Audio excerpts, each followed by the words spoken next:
يوم 31 ديسمبر 2024 خرج ملايين المصريين للشوارع والميادين والكافيهات علشان يحتفلوا ببدء السنة الميلادية الجديدة 2025.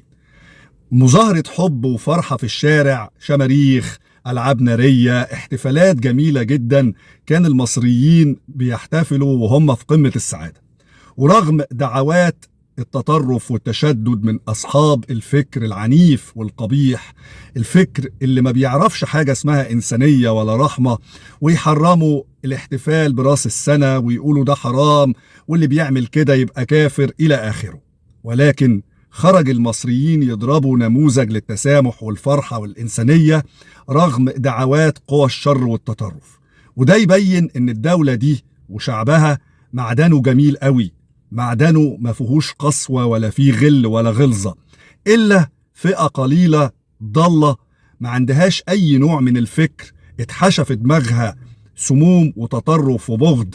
ودول إن شاء الله إلى زوال، لأن الناس بقت بتقرأ وبتفهم وبتفكر وبتطلع على الدول اللي جنبنا والدول العالم كله، وتشوف إن مظاهرة الحب والفرحة ما فيهاش غير إنسانية ورحمة. والشعب المصري بقى واعي قوي للمخططات والمؤامرات اللي عايزة تدخل مصر في نفق مظلم وتقع في إيد قوى التطرف وأهل الشر.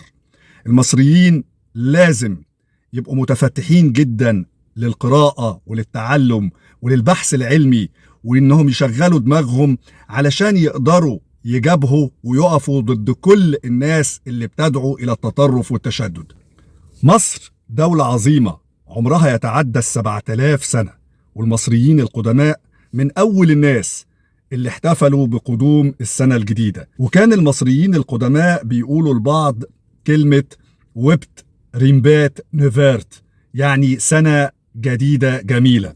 وكان المصريين القدماء بيوزعوا على بعض الهدايا، ومن أشهر الهدايا اللي كانت بتتوزع في تاريخهم الزمزمية المصرية اللي مكتوب عليها سنة جديدة جميلة.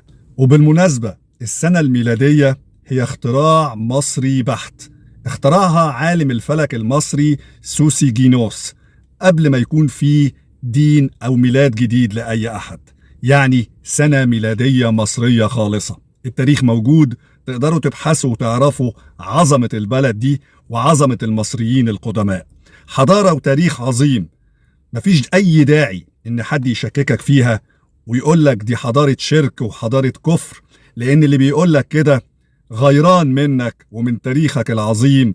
تحيا مصر العظمى بشعبها المحب للخير وللسلام وللرحمة، وليذهب أعداء الحياة، أعداء الإنسانية، أصحاب الفكر القبيح المتشدد إلى مزبلة التاريخ.